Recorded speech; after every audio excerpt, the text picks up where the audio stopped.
હાલો મિત્ર, જય Shri Krishna. Old is gold. માણસો એમ કહે છે કે પહેલા જેવું નથી થતું. એ વાત 100% છે.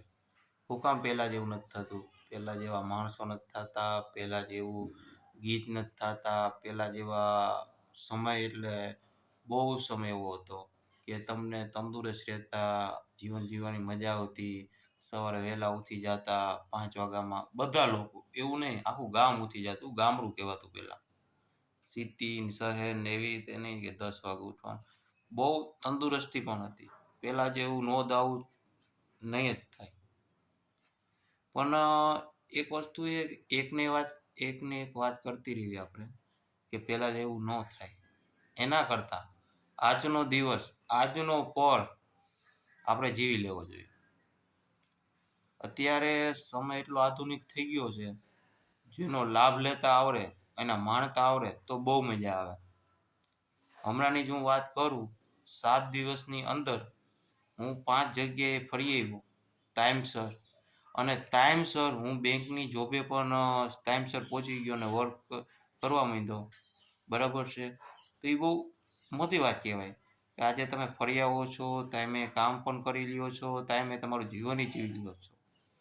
તો અત્યારે એક બીજી વસ્તુ છે. પહેલાના જમાનામાં જીવવાનું હતું અને અત્યારના જમાનામાં માણવાનું છે. એટલે અત્યારે જે નવી સંશોધન થતું હોય કે ભાઈ જે પણ હોય એને જે માણવાનું હોય ને, એને જે મજા કરવાની હોય ને એ છે. અત્યારે મજા કરી લ્યો. કારણ કે જો આપણે કોઈથી મારા પપ્પાની કોઈ મોટી ઉંમરના દાદાને કોઈ પ્લેનમાં નહોતા બેઠા. અત્યારે તમે પ્લેનમાં બેસી લ્યો, એ મજા કરી લ્યો. અત્યારે તમારે ફરવું હોય તો ફરવાનું મજા કરી લ્યો. અત્યારે હમણાં તો મારા મિત્ર મંડળમાં અને બધે અત્યારે એ જ છે કે દર રવિવારે કંઈક ને કંઈક પ્રોગ્રામ થઈ જાય. શનિ રવિનો માણસ ફરી આવે ને પાછા આવી જાય દર શનિ રવિ. હવે આનાથી વધારે તો શું જીવન જીવવાનું છે?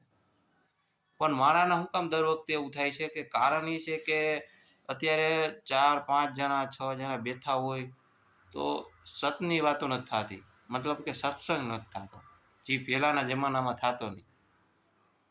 જે રામાયણની વાતો થાય, મહાભારતની વાતો થાય એમાં હોય. અત્યારે જરીક ઈ એક બહુ મોટો પ્રોબ્લેમ છે. બરાબર છે? એટલે એ તો કંઈ વાંધો નહીં. અત્યારે જીવન જીવું અને બહુ માણવાનું. એને ઈ વાતને ઓલું કરવું એના કરતાં જીવી લેવું બહુ સારું. અત્યારે માણવા જેવું છે. પણ એક વસ્તુ એ છે,